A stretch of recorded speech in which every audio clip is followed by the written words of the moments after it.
சிம்பிளா, ஹெல்தியா 6 வகையான கிருஷ்ண ஜெயந்தி பிரசாதம் இல்ல ரெசிபீஸ் தான் பார்க்க போறோம். இதெல்லாமே பார்த்தீங்கன்னா, 15 நிமிஷத்துலேருந்து 20 நிமிஷத்துக்குள்ள பண்ணிறலாம். ஒரே நாள் கூட நீங்க பண்ணலாம். இது குழந்தைகளுக்கு ஸ்நாக்ஸாவும் குடுக்கலாம். முதல்ல அவுல்ல ஹல்வா, அதுக்கப்புறமா சிம்பிளான தட்டை, அவுல பயன்படுத்தி ஒரு மொறுமொறுன்னு முறுக்கு. இது பார்த்தீங்கன்னா 1 மாசம் வரைக்குமே கெட்டு போகாம இருக்கும். இதுக்கப்புறமா அவுல பார்த்தீங்கன்னா ஒரு மிக்சர் மாதிரி நிறைய நட்ஸ் எல்லாம் சேர்ந்து, அதுக்கப்புறம் சீடை, இது ரொம்ப சாஃப்டான சீடை, கடிக்க முடியாதவங்க கூட சீக்கிரமாக சாப்பிட்லாம். அதுக்கப்புறம் அவுலில் ஒரு பிரசாதம், அதுக்கப்புறமா ஒரு அப்பம்னு சொல்லலாம், பாசிப்பருப்பு பயன்படுத்தி சாஃப்டாக இருக்கும். இதுக்கு எல்லாமே முதல்ல நம்ம பார்க்க போகிறது அவுல் ஹல்வா. அவுல் அப்படிங்கிறது கிருஷ்ணருக்கு ரொம்ப பிடிக்கும். அவுல் பட்டர் எல்லாமே. இது வெல்லத்தை பயன்படுத்தி பண்ணியிருக்கோம். ரொம்ப ஹெல்தியானது கூட. ஒரு 10 மினிட்ஸ்க்குள்ளே ஹல்வா ரெடி ஆகிடும். குழந்தைகளுக்கு ரொம்ப பிடிச்சமானது. ஸோ எப்படி பண்ணுறதுன்னு பார்க்கலாம். ஸோ இது பார்த்தீங்க அப்படின்னா நாட்டு சர்க்கரையிலையும் பண்ணலாம். இப்போது அவல் ஒரு கப் எடுத்துக்கிறோம். இது திக்கான அவல் தான். நீங்கள் தின்னான அவல் கிடைச்சாலும் எடுத்துக்கலாம். அது மட்டும் இல்லாமல் ரெட் ரைஸ் அவல் இது வேணாலும் நீங்கள் எடுத்துக்கலாம். மிக்சியில் போட்டு நல்லா அரைச்சிக்கலாம் ஃபைன் பவுடராக. ஸோ இந்த மாதிரி இருக்கணும்.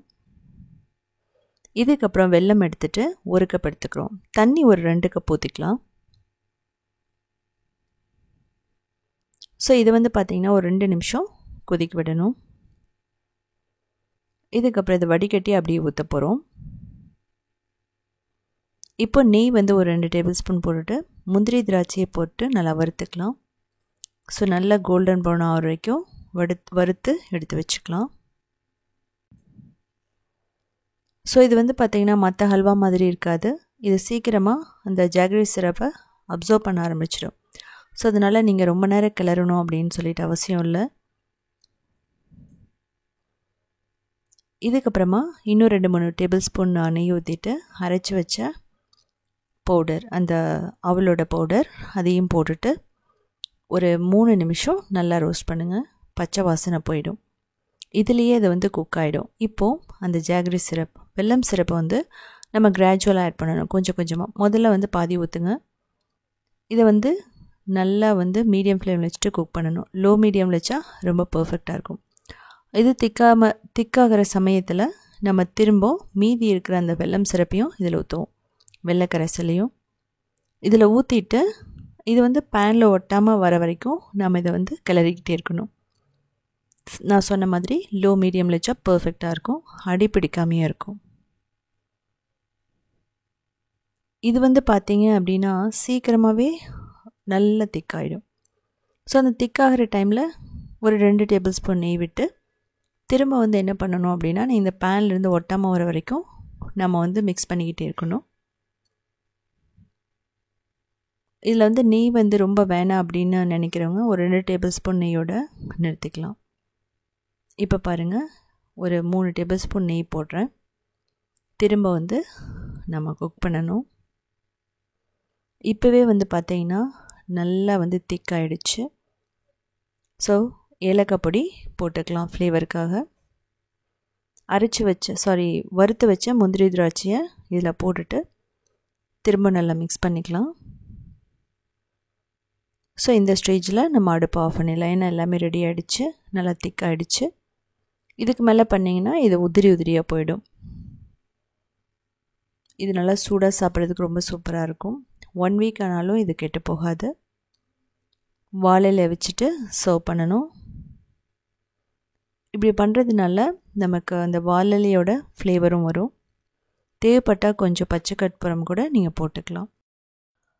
இந்த ரெசிபி பார்த்தீங்க அப்படின்னா நான் ஹல்வா மாதிரி பண்ணியிருக்கேன். இன்னும் 2 நிமிஷம் கிளறினீங்க அப்படின்னா இது கொஞ்சம் நேரம் ஆறுனதுக்கப்புறம் லட்டாவே பிடிச்சிக்கலாம். ரொம்ப ரொம்ப சிம்பிளாக தான் இருக்கும். நீங்கள் ஹல்வா, லட்டு அப்படிங்கிறது கொஞ்சம் தான் வித்தியாசப்படும். இதுக்கப்புறம் நம்ம பார்க்க போகிறது மொறுமொறுன்னு ஒரு முறுக்கு தான் பார்க்க போகிறோம். சிம்பிளான கிறிஸ்பியான அவல் முறுக்கு எப்படி பண்ணுறதுன்னு பார்க்கலாம். இது பார்த்திங்கன்னா தேன்குழல் முறுக்கு மாதிரியே இருக்கும். கொங்குநாடு கிராமத்தில் பண்ணுறது. 1 மாதம் வரைக்குமே கெட்டு போகாது. பொங்கல், தீபாவளி, சங்கராந்தி, உகாதி எல்லாத்துக்குமே நம்ம இந்த முறுக்கு பண்ணலாம்.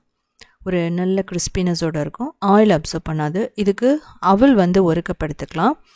இதுக்கப்புறம் பொட்டுக்கடலை வந்து பார்த்தீங்கன்னா 1/4 கப் இல்லைனா 1/3 கப் எடுத்துக்கலாம்.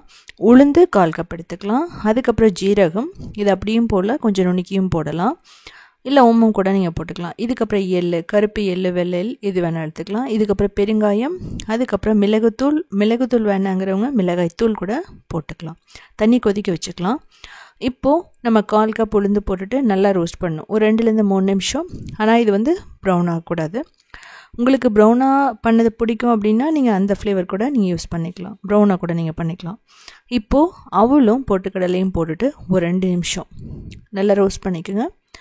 இப்படி ரோஸ்ட் பண்ணுறதுனால இது நல்லா வந்து வேகும். இன்னொரு விஷயம் என்னென்னா, இது நல்ல ஒரு கிறிஸ்பினஸ் வந்து கொடுக்கும். நீங்கள் அப்படியே போட்டிங்க அப்படின்னா அவல் வந்து சொதன்னு இருக்கும், பொட்டுக்கடலையும் அப்படி தான் இருக்கும். ஸோ அதனால் ஒரு 2 நிமிஷம் நல்லா ரோஸ்ட் பண்ணிவிட்டு நம்ம போடுறது ரொம்ப நல்லது கூட. ஆற வைக்கணும், முதல்ல ஆற வைக்காமல் நீங்கள் அரைக்கக்கூடாது. ஸோ இதை நல்லா ஆற வச்சுட்டு நீங்கள் அரைச்சிக்கலாம். இந்த மெத்தடில் நீங்கள் ராகி அவல் பண்ணலாம், கோதுமை அவல் பண்ணலாம், எல்லாமே வந்து சூப்பராக இருக்கும். இப்போ நான் மிக்சியில் போட்டுட்டு ஒரு நல்ல ஃபைன் பவுடராக அரைச்சிக்கிறேன். நீங்கள் லார்ஜ் குவான்டிட்டியில் பண்ணணும் அப்படிங்கும்போது நீங்கள் மில்லில் கொடுத்து அரைச்சிக்கலாம். அவல் அப்படிங்கிறது ஒன்றும் இல்லை, அரிசியில் பண்ணுறது தான். ஸோ பாருங்கள், பர்ஃபெக்டாக அரைச்சதுக்கப்புறம் கட்டி இல்லாமல் நம்ம அதை சலிச்சுக்கணும். எந்த முறுக்குக்குமே அப்படி பண்ணணும். ஸோ அப்படி பண்ணும்போது என்னாகும் அப்படின்னா, இன்கேஸ் நம்ம வந்து முறுக்கு பிழியும் போது ஆயிலில் வெடிக்காமல் இருக்கும், அவ்வளோதான். இதே மெத்தடில் இந்த ஒரே மாவை யூஸ் பண்ணிவிட்டு நீங்கள் என்ன பண்ணலான்னா, பக்கோடா போடலாம், ரிப்பன் பக்கோடா, நாடா பக்கோடா, முள்ளு முறுக்கு, அதுக்கப்புறம் வந்து பார்த்தீங்க அப்படின்னா தேன் குழல் முறுக்கு சின்னதாக. இதிலே ஃப்ளேவர் வந்து கார்லிக், மிளகாயெல்லாம் போட்டும் பண்ணலாம். அதுக்கப்புறம் பாலைக்கீரை பிடிக்கிறவங்க, க்ரீனாக வேணுங்கிறவங்க பாலைக்கீரை கொஞ்சம் மிளகாய் எல்லாம் நல்லா அரைச்சி அதையும் போடலாம். இதுலேயே வந்து தயிர் முறுக்கும் பண்ணுறாங்க. ஸோ தயிரும் பச்சை மிளகாய் எல்லாம் அரைச்சிட்டு அதையும் போடலாம். ஸோ இப்போது இதுக்கப்புறம் என்ன பண்ண போகிறோன்னா, அரிசி மாவு தான் நம்ம போட போகிறோம். 1/2 கப் அரிசி மாவு. இது கடையில் வாங்கின அரிசி மாவு தான். நீங்கள் அரிசி வேணால் அரிசியை ஊற வச்சுட்டு ஒரு 30 நிமிஷம் ஆற வச்சுட்டு அதுக்கப்புறம் என்ன பண்ணலாம் அப்படின்னா, மிக்சியில் போட்டு நல்லா ஃபைன் பேஸ்ட்டாக பவுடராக அரைச்சிக்கலாம். ஸோ அப்படியே நீங்கள் போடலாம். ஸோ இதுலேயுமே வந்து பார்த்தீங்க அப்படின்னா லம்ஸ் இருக்கக்கூடாது, அதாவது கட்டிகள் இருக்கக்கூடாது.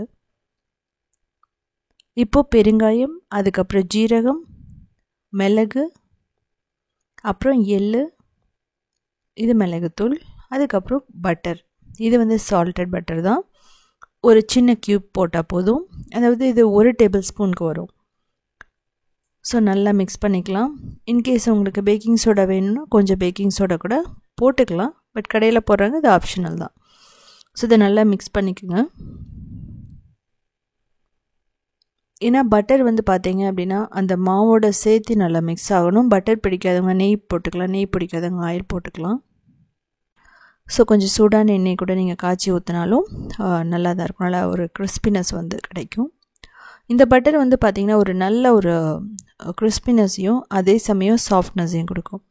இப்போ சுடு தண்ணி, நல்லா கொதிக்கிற தண்ணி ஊற்றி பிசைஞ்சிங்கன்னா தான் அந்த அரிசி மாவு வந்து நல்லா வெந்து ஒரு எலாஸ்டிக் தன்மையோடு இருக்கும். முறுக்கு பிழியும் போது ஒட்டாது.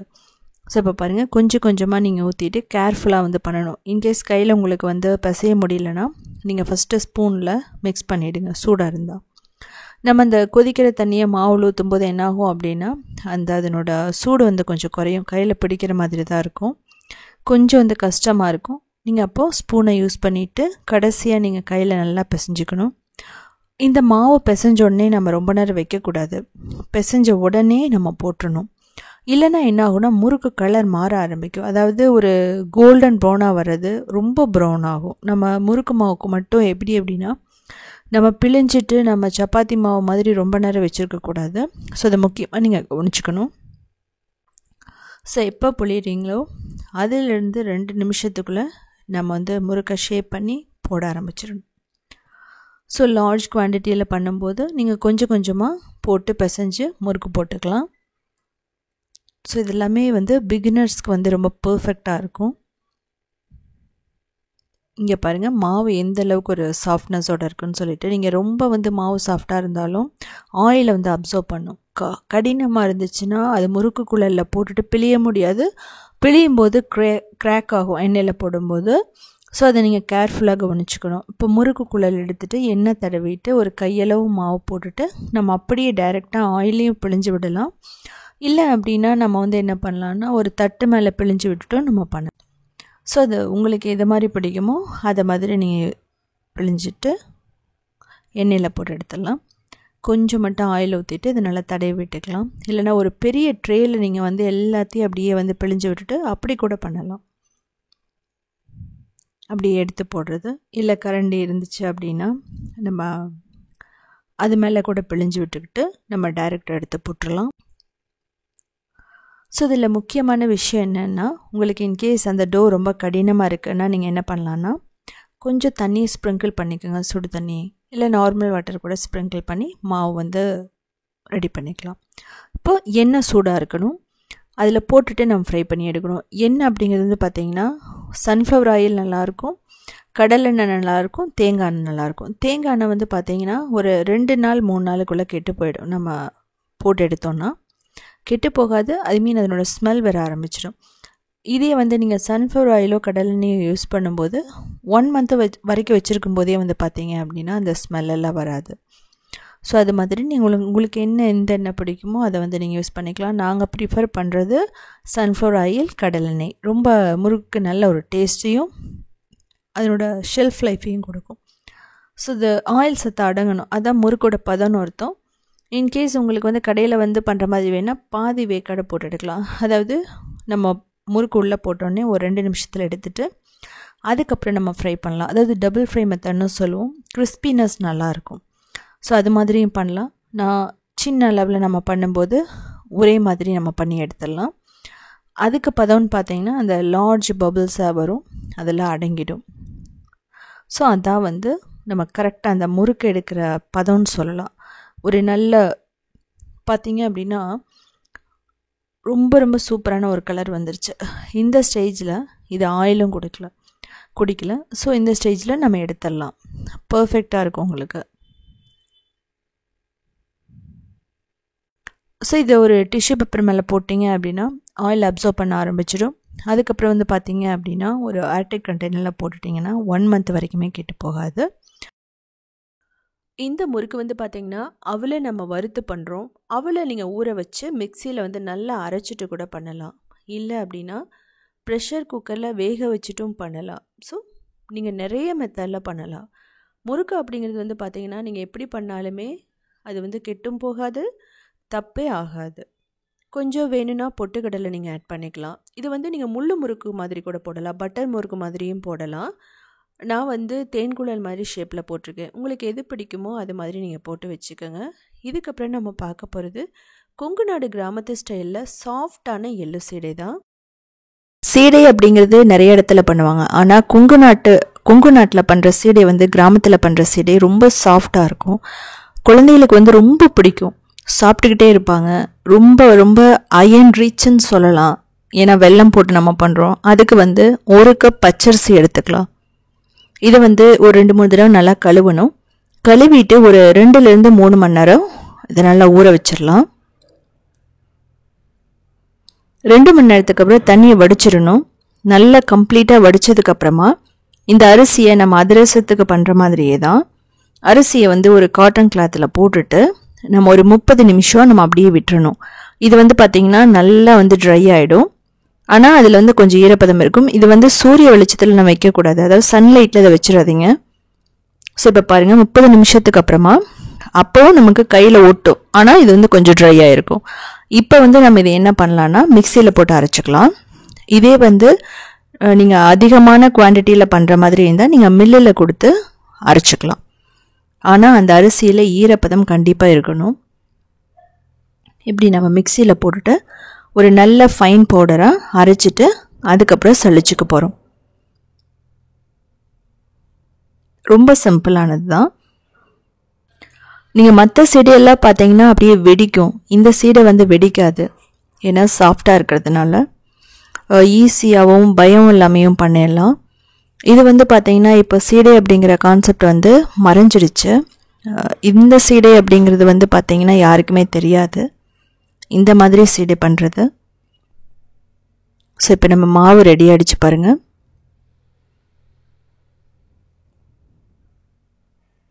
இது வந்து வயசானவங்களும் சரி, சின்ன சின்ன குழந்தைகளும் சரி, கடிக்க முடியாமல் இருக்கிறவங்களும் சரி, இது மாதிரி வந்து நீங்கள் பண்ணி சாப்பிட்டு பாருங்கள். அவ்வளோ சூப்பராக இருக்கும். இப்போ நம்ம கட்டி எல்லாம் இல்லாமல் நம்ம வந்து நல்லா சளிச்சுக்கலாம். இதில் எக்ஸ்ட்ரா மாவு இருந்துன்னா திரும்ப மிக்சியில் போட்டுட்டு திரும்ப நல்லா அரைச்சிட்டு சளிச்சு எடுத்துக்கலாம். இந்த சீடே பார்த்தீங்கன்னா நீங்கள் பச்சரிசியில் தான் பண்ணணும்னு அவசியம் இல்லை. நீங்கள் வந்து திணை, வரகு அதில் கூட பண்ணலாம். ஆனால் எது பண்ணும்போது நம்ம என்ன பண்ணணும்னா பச்சரிசியை கூட கொஞ்சம் போட்டுட்டு நம்ம ஈக்குவல் குவான்டிட்டி எடுத்துகிட்டு பண்ணுறது ரொம்ப நல்லது கூட. இது வந்து சீடை வந்து நீங்கள் வெல்லத்தில் தான் பண்ணணும்னு அவசியம் இல்லை, சுகரில் கூட பண்ணலாம். பதம் வந்து பார்த்திங்கன்னா வெல்லத்தோட பதமே தான் சுகருக்கும் வரும்.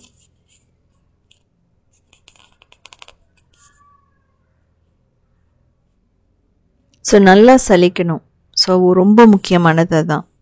சலிச்சு மாவு நமக்கு அந்த ஈரமாக அப்படியே ரெடி ஆகிடுச்சு. இப்போ அந்த ஈரம் வந்து நம்ம போயிடக்கூடாதுங்கிறதுக்காக நம்ம லைட்டாக ப்ரெஸ் பண்ணி விடுறோம்.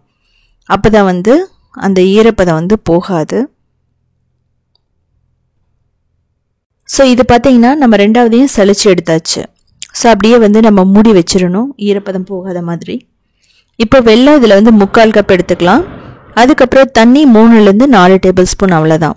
அதாவது 3/4 கப் வெல்லம் எடுத்திருக்கோம். அதாவது ஒரு 200 கிராம் வந்து நம்ம எடுத்துக்கலாம்.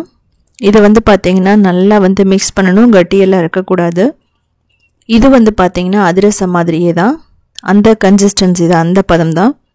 இப்போது ஒரு கோல்டு வாட்டரில் நம்ம வந்து ஊற்றி பார்க்கணும் அந்த ஜாகரி சிரப்பை. அது வந்து இது மாதிரி கரைஞ்சி போயிடக்கூடாது. இது வந்து பார்த்திங்கன்னா கரைஞ்சி போயிடுச்சு அப்படின்னா நல்லா இருக்காது. அதாவது ஆயிலில் போடும்போது அப்படியே பிரிஞ்சு போயிடும். ஸோ இது வந்து ரொம்ப ரொம்ப முக்கியமானது. தக்காளி பதம்னு சொல்லுவாங்க. அதாவது என்னென்னா நம்ம தண்ணியில் விடும்போது அப்படியே நிற்கும் அந்த பதம், கரைஞ்சி போகாத பதம்.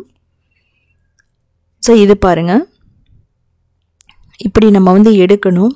எடுத்து பார்க்கும்போது அப்படியே ஒரு மாதிரி நமக்கு அந்த பால் மாதிரி வரணும்.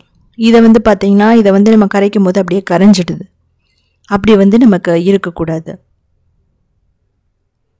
இதில் ரொம்ப முக்கியமானது இது மட்டும்தான். மற்றது வந்து பார்த்திங்கன்னா மாவு ரெடி பண்ணுறது, 2 மட்டும் நீங்கள் கரெக்டாக பண்ணிட்டீங்கன்னா சீடை வந்து ரொம்ப ஈஸியாக பண்ணிடலாம். இப்போ பாருங்கள், பர்ஃபெக்டாக ரெடி ஆகிடுச்சு.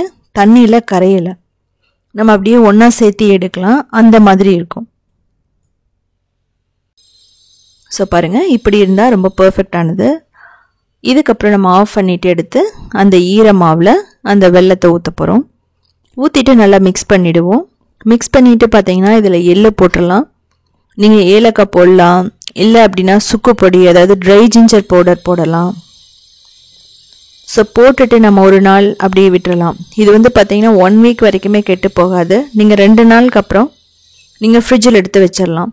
ஸோ தேவையான போது குழந்தைகளுக்கு போட்டு நம்ம வந்து பொரிச்சு கொடுக்கலாம். இது வந்து அதிரசம் அதே மாதிரி தான். ஸோ அதனால நீங்கள் என்ன பண்ணலான்னா அதிரசம் கூட போட்டு கொடுக்கலாம். இப்போ இலக்கமாக இருக்கிற மாதிரி இருக்கும். நீங்கள் அடுத்த நாள் பார்க்கும்போது நல்லா கட்டியாயிடும். ஸோ இது மாதிரி நல்லா வந்து அடித்து மிக்ஸ் பண்ணிக்கலாம். ஸோ பாருங்கள், நமக்கு ரொம்ப பர்ஃபெக்டாக நமக்கு ரெடி ஆகிடுச்சு. உடனே நம்ம போட முடியாது, எப்போவுமே போட்டால் வராது. ஸோ இப்போ வந்து எள்ளு, உங்கள்கிட்ட வந்து கருப்பு எள்ளு இருக்கலாம், இல்லை வெள்ளையில் எது வேணாலும் போட்டுக்கலாம். இதுக்கப்புறம் ஏலக்காய் பொடி இதெல்லாம் போட்டுட்டு நல்லா மிக்ஸ் பண்ணிக்கலாம். ஸோ பாருங்கள், இப்படி நல்லா மிக்ஸ் பண்ணிக்கலாம். டைம் ஆக என்ன ஆகும் அப்படின்னா நல்லா வந்து கெட்டியாக ஆரம்பிக்கும். இது வந்து ஃபர்மெண்ட் ஆகணும்னு அவசியம் இல்லை, இது வந்து செட் ஆகணும். அதுக்கு தான் நமக்கு ஒரு நாள் எடுத்துக்கும். இதை அப்படியே மூடி போட்டு வச்சிடலாம். தேவைப்பட்ட 1 டேபிள் ஸ்பூன் நல்லெண்ணெய் ஊற்றிடலாம் மேலே. இப்போ ஒரு நாளைக்கு அப்புறம் இன்னும் எக்ஸ்ட்ரா கொஞ்சம் எள்ளு போட்டுக்கலாம். இப்போ பார்த்தீங்கன்னா பர்ஃபெக்டாக இருக்குது. உங்களுக்கு வந்து இது கெட்டியாக இருக்கிற மாதிரி இருந்துச்சு அப்படின்னா நீங்கள் எக்ஸ்ட்ரா வந்து பால் கொஞ்சம் ஊற்றி ஒரு 2 டேபிள் ஸ்பூன் ஊற்றி மிக்ஸ் பண்ணிக்கலாம். இப்போ சின்ன சின்ன பால்ஸாக எடுக்கணும். இந்த ரொம்ப முக்கியமானது, இது இப்படி பண்ணும்போது நம்ம பால்ஸ் வந்து கட்டியாக பிடிக்கக்கூடாது, ரொம்ப கெட்டியாக இருக்கக்கூடாது.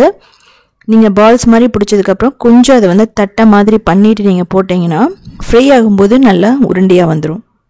இது டைட்டாக பிடிச்சிங்க அப்படின்னா வெடிக்க ஆரம்பிக்கும். இன்னொரு விஷயம் என்ன அப்படின்னா, நீங்கள் ரொம்ப வந்து ஹை ஃப்ளேமில் வச்சு இதை பண்ணாதீங்க, ஒரு மீடியம் டு ஹை இருந்தால் ஓகே. ஸோ அப்படி பண்ணும்போது எல்லாம் நல்லா உள்ளே வெந்து வரும். ஸோ அதே மாதிரி பிடிக்கும்போது அப்படியே வந்து ஸ்மூத்தாக எடுத்து தான் வந்து நம்ம உருண்டை பிடிக்கணும். ஸோ பாருங்கள், நல்லா போட்டுட்டு நீங்கள் ரொம்ப வந்து அப்படியே வந்து முழுக்க போட்டு பண்ணாதீங்க. எண்ணெய் அதிகமாக இருக்கும்போது அப்படி பண்ணலாம். ஸோ இன்னும் கொஞ்சம் வச்சு பண்ணும்போது கொஞ்சம் கொஞ்சமாக போட்டு எடுத்துக்கோங்க. இது வந்து பார்த்திங்கன்னா ப்ரௌன் ஆனாலும் டேஸ்ட்டு சூப்பராக இருக்கும். இது ஏன் ப்ரௌன் ஆகுதுன்னா நம்ம வெல்லம் போட்டிருக்கிறதுனால. ஸோ நமக்கு பர்ஃபெக்டான எள்ளு சீடை ரெடி ஆகிடுச்சு. இது வந்து பார்த்திங்கன்னா ஒரு 2 வீக்ஸ் வரைக்குமே நமக்கு கெட்டு போகாது. ஸோ பார்க்கலாம் எப்படி இருக்குன்னு சொல்லிட்டு. ஸோ பாருங்கள், அப்படியே கையில் எடுத்தோன்னா அப்படியே சாஃப்டாக வந்து உடையும். ஸோ பாருங்கள் எப்படி இருக்குன்னு சொல்லிட்டு. ஸோ செஞ்சு பார்த்துட்டு கமெண்ட் பண்ணுங்கள். இந்த போகா சிவ்டா அப்படிங்கிறது வந்து பார்த்திங்கன்னா ரொம்ப எளிமையான ஒரு ரெசிபின்னு வந்து பார்த்திங்கன்னா 10 நிமிஷத்தில் பண்ணிடலாம். ரொம்ப ஆயிலில் நம்ம வந்து ஃப்ரை பண்ணணும்னு அவசியமே இல்லை. 1 மாதம் வரைக்குமே கெட்டு போகாது. அது மட்டும் இல்லாமல் குழந்தைகளுக்கு ஈவினிங் ஸ்நாக்ஸாக கொடுக்கலாம். டீக்கு வந்து ரொம்ப பர்ஃபெக்டாக இருக்கும். ஸோ ஹெல்த்தியாக எப்படி பண்ணுறதுன்னு பார்க்கலாம். 1 கப் தின் அவல் எடுத்துக்கணும். நீங்கள் வந்து ரொம்ப திக்காக இருக்கிற அவல் எடுத்துடாதீங்க. இதுக்கு இதுதான் வந்து பர்ஃபெக்டாக இருக்கும். நல்லா கிட்டத்தட்ட ஒரு 5லேருந்து 7 நிமிஷம் நல்லா ரோஸ்ட் பண்ணுங்கள். ஸோ நல்லா கிறிஸ்பியாக வரும். இந்த ஸ்டேஜ்லேயே நல்லா வந்து பொரியிற மாதிரி வரும். அப்படிங்கும்போது நல்லா ஃப்ரை ஆகிடுச்சுன்னு அர்த்தம், ரோஸ்ட் ஆகிடுச்சுன்னு அர்த்தம். கையில் எடுத்து பார்த்தா அப்படியே நுணுங்கும். மக்னால நம்ம எப்படி ரோஸ்ட் பண்ணுவோம் அதே மாதிரி தான். ஸோ பாருங்கள், இது பர்ஃபெக்டாக நமக்கு ரோஸ்ட் ஆகிடுச்சு. எடுத்து வச்சிடலாம். இதுக்கப்புறம் 2 டேபிள் ஸ்பூன் எண்ணெய் மட்டும்தான் இதுக்கு தேவைப்படும். அதுக்கப்புறம் முந்திரி பாதாம் போட்டு அதுக்கப்புறம் வறுத்த நிலக்கடலை போட்டுட்டு நல்லா ரோஸ்ட் பண்ணுங்கள். இது வந்து பார்த்தீங்க அப்படின்னா நல்லா கிறிஸ்பியாக ரெடி ஆகிடும். இந்த டைமில் நீங்கள் வந்து மீடியம் ஃப்ளேம் வச்சுட்டே பண்ணலாம். இதுக்கப்புறம் வரமிளகாய் இல்லை அப்படின்னா நீங்கள் பச்சை மிளகாய் கூட யூஸ் பண்ணிக்கலாம். ஸோ ரொம்ப ரொம்ப முறுமுறுன்னு டேஸ்ட்டாக இருக்கும். உங்களுக்கு ஆயில் அந்த இதுவும் வராது, கேஸ்ட்ரிக் ப்ராப்ளமும் இதில் வராது. இப்போ கருவேப்பிலை 2 கொத்து கருவேப்பிலையை நம்ம போட்டுட்டு இதுவுமே வந்து பார்த்திங்கன்னா நமக்கு கிறிஸ்பி ஆகணும். இதுக்கப்புறம் பொட்டுக்கடலை எல்லாமே ஒரு 1/4 கப் போட்டுக்கோங்க. ரொம்ப பர்ஃபெக்டாக இருக்கும். இல்லைனா கரண்டியில் வந்து மெஷர் பண்ணி கூட போட்டுக்கலாம். நட்ஸ் உங்களுக்கு எவ்வளோ தேவையோ அந்தளவுக்கு போட்டுக்கலாம். இப்போ மஞ்சள் தூள், பெருங்காயம், உப்பு. ஸோ தேவையான அளவு நீங்கள் போட்டுக்கோங்க. அப்போ தான் வந்து பார்த்திங்கன்னா அந்த நட்ஸ்லேயும் வந்து அந்த சால்ட் எல்லாம் மிக்ஸ் ஆகும். கடைசியில் போட்டாலாம் மிக்ஸ் ஆகாது. இப்போது வறுத்து வச்ச அவல், அதுக்கப்புறம் ஜீரகத்தூள், மிளகாய்த்தூள், பெப்பர் தூள், அதாவது மிளகுத்தூள் இதெல்லாம் போட்டுட்டு நம்ம வந்து கிட்டத்தட்ட ஒரு லோ மீடியம் ஃப்ளேமில் வச்சுட்டு நல்லா மிக்ஸ் பண்ணணும். 1 நிமிஷத்துக்கு அப்புறம் நீங்கள் ஆஃப் பண்ணிவிடுங்க. அந்த மஞ்சள் தூள், மிளகாய்த்தூள், ரோஸ்டட் ஜீரக பவுடர், மிளகுத்தூள் இதெல்லாம் சேர்ந்து சூப்பராக இருக்கும். அது மட்டும் இல்லாமல் இதில் உங்களுக்கு பிடிச்சுன்னா சாட் மசாலா ஆட் பண்ணலாம். பவுடர் சுகர் வந்து ஒரு 2 டேபிள் ஸ்பூன் இல்லைனா 1 டேபிள் ஸ்பூன் ஆட் பண்ணலாம். ஸோ நார்த் இந்தியாவில் வந்து பார்த்திங்கன்னா இது போகா சிவ்டான்னு சொல்கிறாங்க. இப்போ இந்த ஸ்டேஜில் உப்பு வந்து பார்த்தேன், கொஞ்சம் முன்னாடி போட்ட உப்பு கொஞ்சம் வந்து குறைவாக இருக்கிற மாதிரி இருந்தனால நான் நெக்ஸ்ட் ஆட் பண்ணேன். இது வந்து பர்ஃபெக்டாக ரெடி ஆகிடுச்சு. கொஞ்சம் நேரம் ஆறுனதுக்கப்புறம் நீங்கள் ஏர்டைட் கண்டெய்னரில் போட்டிங்க அப்படின்னா பர்ஃபெக்டாக கிட்டத்தட்ட 1 மந்த் வரைக்குமே நம்ம யூஸ் பண்ணலாம். எந்த ஒரு ப்ரிசர்வேட்டிவ்ஸுமே இல்லாமல். டீ காஃபிக்கு ரொம்ப பர்ஃபெக்டாக இருக்கும். அது மட்டும் இல்லாமல் நம்ம கொண்டக்கடலையில் வேக வச்சோன்னா மேலே தூவி சாப்பிட்லாம். அதுவுமே நல்லாயிருக்கும். குழந்தைகளுக்கு வந்து ரொம்ப ரொம்ப பிடிக்கும். ரொம்ப ஆயிலில் ஃப்ரை பண்ணாதனால ஹெல்த்தியானது கூட. இந்த ரெசிபி வந்து பார்த்திங்க அப்படின்னா கிருஷ்ண ஜெயந்தி தெரியாதவங்க கூட சிம்பிளாக நீங்கள் செலிப்ரேட் பண்ணணும்னு நினச்சா இது ஒரு 5 நிமிஷத்தில் பண்ணிடலாம். டயட் அப்படின்னு போகும்போது கூட நீங்கள் வந்து செஞ்சு வச்சுட்டு வீணாக போகுதே அப்படின்னு சொல்லிட்டு நீங்கள் கவலையே பட வேணாம். இது வந்து ரொம்ப நாளைக்கு கெட்டு போகாமல் இருக்கும். இதுக்கப்புறம் நம்ம ஒரு ஸ்வீட் செய்யணும் அப்படிங்கிறதுக்காக நான் வெள்ளை அவுல் பண்ணுறேன். இதுவுமே பிகினர்ஸ்க்கு ரொம்ப பர்ஃபெக்டாக இருக்கும்.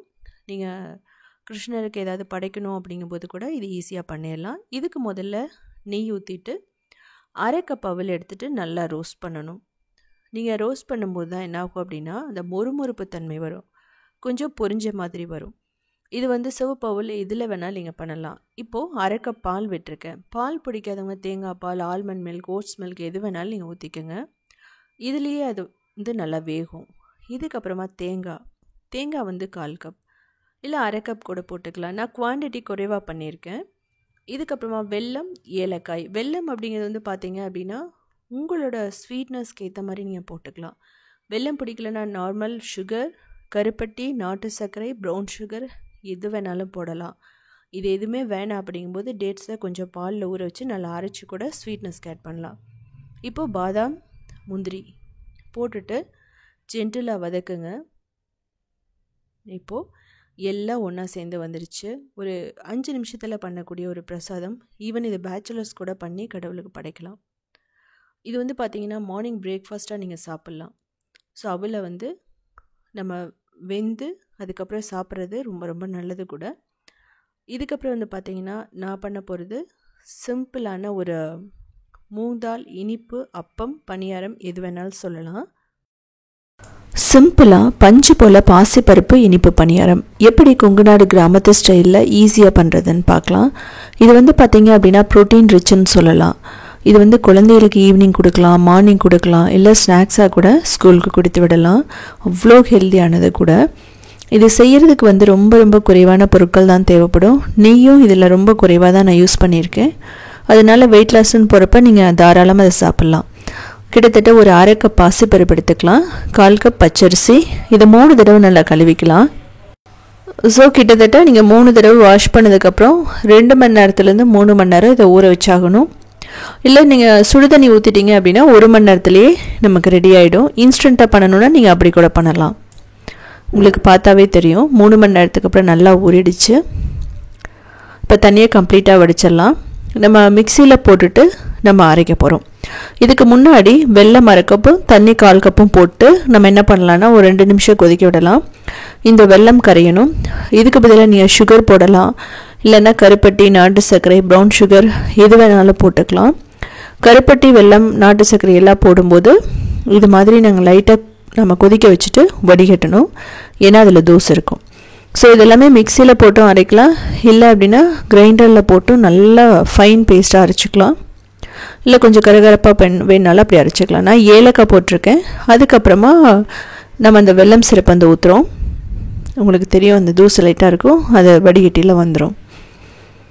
ஸோ இதில் வந்து பார்த்திங்கன்னா நல்லா ஃபைனாக அரைச்சிக்கோங்க.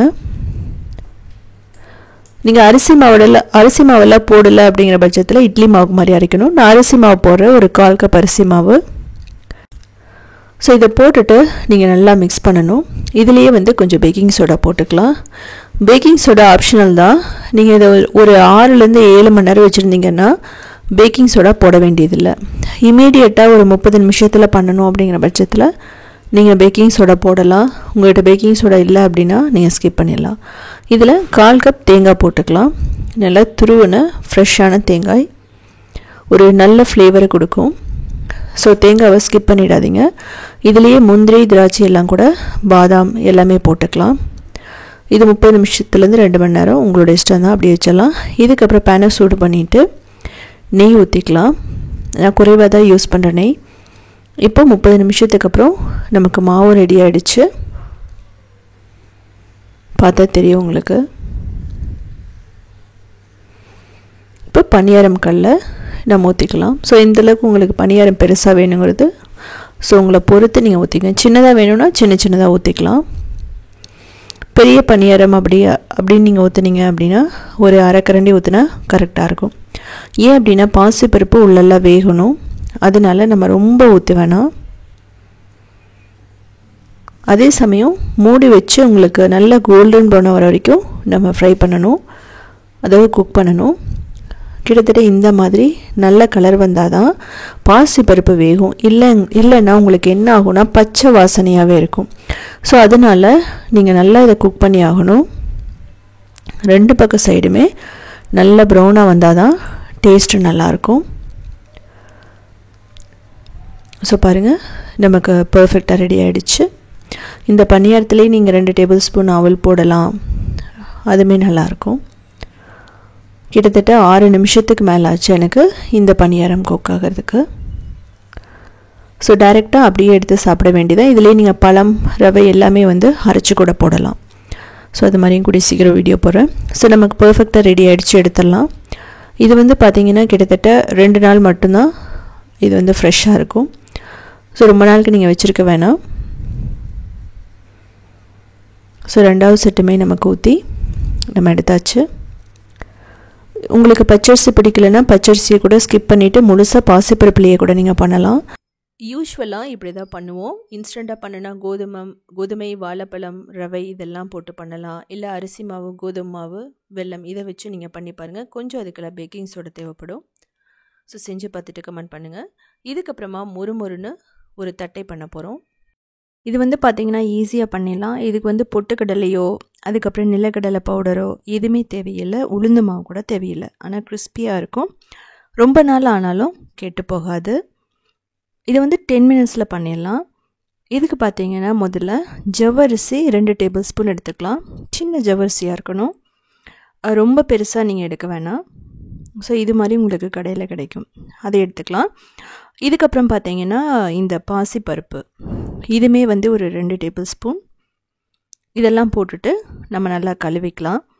கழுவுனதுக்கப்புறம் பார்த்திங்கன்னா 2லேருந்து 3 மணி நேரம் நல்லா ஊற வச்சுக்கலாம்.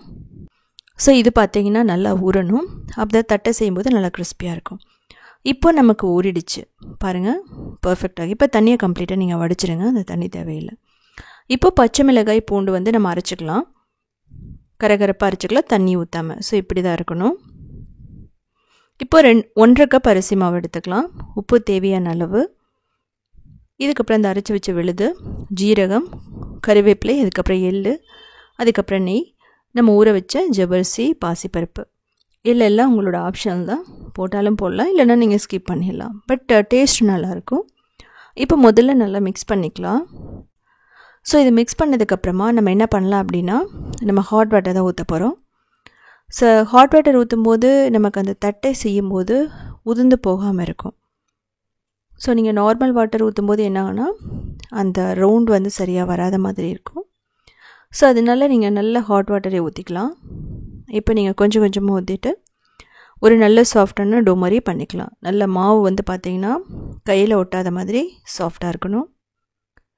இப்போ வந்து என்ன அப்படின்னா, இதில் ஃப்ளேவருக்கு வந்து நீங்கள் வறுத்த நிலக்கடலையோட பொடியை போடலாம், கொஞ்சம் பொட்டுக்கடலை பொடியை போடலாம், ஒரு 2 டேபிள் ஸ்பூன் உளுந்தை வந்து வறுத்து அரைச்சி கூட போடலாம்.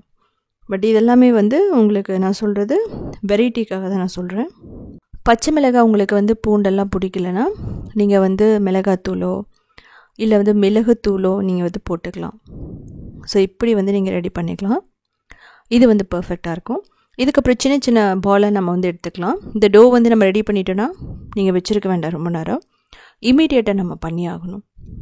ஸோ பாருங்கள், அந்த ஒரு நெல்லிக்காய் அளவு இருந்தால் போதும் நமக்கு, ரொம்ப பெருசாகவும் வேணாம். இதிலே பார்த்தீங்கன்னா ஒரு நல்ல ஓரளவுக்கு பெருசான தட்டியே வரும். இப்போ மூடி வச்சிடணும், ஏன்னா அந்த டோ வந்து மாவு வந்து ட்ரை ஆகிடக்கூடாது. இப்படி ஒரு நான்ஸ்டிக் ஷீட் எடுத்துக்கோங்க. ஸோ இது மாதிரி வச்சுட்டு இதை மூடி நம்ம என்ன பண்ணலான்னா, நம்மகிட்ட ஒரு சின்ன குட்டி குட்டி ஒரு இது மாதிரி பவுல் மாதிரி இருக்கும். ஸோ அதை வச்சுட்டு நம்ம என்ன பண்ணலான்னா ப்ரெஷர் கொடுத்தோம்னாவே நல்லா ரவுண்ட் ஆகிடும். ஸோ இது வந்து பார்த்திங்கன்னா சிம்பிளான மெத்தட்னு சொல்லலாம். இல்லைன்னா ஒவ்வொரு தடவையும் பாலை வந்து நம்ம தட்டி பண்ணுறதுக்கு ரொம்ப கஷ்டமாக இருக்கும். ஸோ 2 ப்ரெஷர் கொடுத்து நம்ம பண்ணோன்னாவே நல்லா அழகாக கிராக்கே இல்லாமல் நமக்கு தட்டை ரெடி ஆகிடும். இப்படி பண்ணும்போது ஒரு இடத்துல அதிகமாகவோ இன்னொரு இடத்துல கம்மியாகவோ மாவு இருக்காது. ஸோ இதே வந்து நீங்கள் பிளாஸ்டிக் ஷீட் போட்டுட்டிங்கன்னா ரொம்ப ஈஸியாக இருக்கும். ஸோ இது மாதிரி பண்ணும்போது எண்ணெயை தொட்டுட்டு நீங்கள் பண்ணுங்கள். எனக்கு வந்து கொஞ்சம் ஒட்டுற மாதிரி இருந்துச்சு. ஸோ அதனால் நீங்கள் வந்து அந்த பாத்திரத்தை வந்து நீங்கள் என்ன பண்ணணுன்னா பிளாஸ்டிக் கவரில் சுற்றி நீங்கள் பண்ணுங்கள். எங்கிட்ட பிளாஸ்டிக் அந்த டைமில் இல்லைங்கிறதுனால இது மாதிரி இட்லி துணி எடுத்துட்டேன் நான். ஸோ அப்போவுமே ஒட்டுச்சு. ஆனால் நீங்கள் என்ன பண்ணிக்கலான்னா, நீங்கள் ஏதாவது ஒரு கோதுமை மாவு கவரோ இல்லைன்னா பால் கவரோ நல்லா கழுவிட்டு இதை சுற்றிட்டு இதே மாதிரி ஒரு ரப்பர் போட்டு நீங்கள் க்ளோஸ் பண்ணிவிட்டு பண்ணுங்கள். அப்போ வந்து ஒட்டாமல் வரும். ஸோ பாருங்கள், நமக்கு ஒரே நிமிஷத்தில் தட்டை எவ்வளோ வேணாலும் ரெடி பண்ணலாம். இப்போ நமக்கு எண்ணெய் வந்து நல்லா காஞ்சிருக்கணும். சூடான எண்ணெயில் போட்டுட்டு மீடியம் டு ஹை வச்சுட்டு ஃப்ரை பண்ணி எடுத்துக்கோங்க. ரொம்ப ஹைலேயும் வேணாம், அதே மாதிரி ரொம்ப லோலேயும் வேணாம். இந்த பேப்பர்லேருந்து ஈஸியாக வந்துடும் உங்களுக்கு. இதே மாதிரி நிறையா குவான்டிட்டி பண்ணும்போதும் நீங்கள் இதே மாதிரி பண்ணலாம். ஸோ பாருங்கள், நமக்கு நல்லா அது வந்து ஃப்ரை ஆகிட்ருக்கு. இதுலேயுமே பார்த்திங்கன்னா அந்த ஆயிலோட சத்தம் அடங்கும், நல்லா கிறிஸ்பியாக வரும். ஸோ அப்போ வந்து ரொம்ப பர்ஃபெக்டாக இருக்கும்.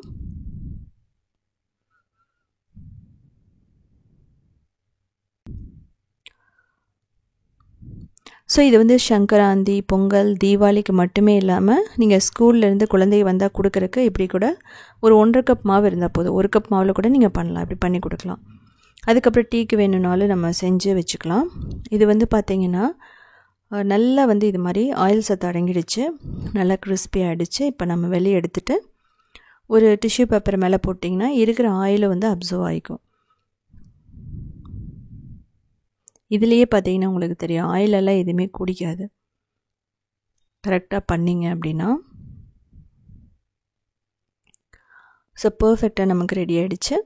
ஸோ இதே மாதிரியே நான் வந்து நெக்ஸ்ட்டு எப்படி பண்ணுறதுன்னு காமிக்கிறேன்.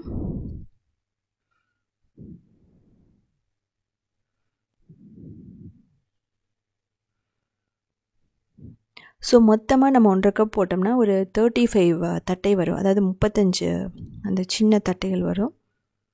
இதில் வந்து இடையில ஹோல்ஸ் போகிறதுனால நீங்கள் போடலாம், இல்லைனாலும் நீங்கள் அப்படியே விட்டுறலாம்.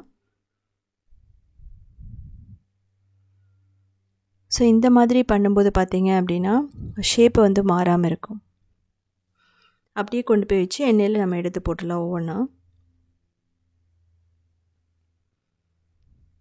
நீங்கள் ஃப்ரை பண்ணுறதுக்கு வந்து சன்ஃப்ளவர் ஆயிலோ இல்லை கடலை எண்ணெயோ ரொம்ப பர்ஃபெக்டாக இருக்கும். நீங்கள் தேங்காய் எண்ணெயிலையும் ஃப்ரை பண்ணலாம். தேங்காய் எண்ணெய் உங்களுக்கு பிடிக்கும், கொலஸ்ட்ரால் இல்லை அப்படிங்கும்போது நீங்கள் தேங்காய் எண்ணெயில் கூட ஃப்ரை பண்ணலாம், ஒன்றும் பிரச்சனை இல்லை. ஸோ கையில் தட்டும்போது நமக்கு கையோட அச்சு தெரியும், ஆனால் இதில் பண்ணும்போது அந்த அச்சு எதுவுமே தெரியாது. ஒரே ஆள் பண்ணும்போது கூட ஈஸியாக பண்ணிடலாம்.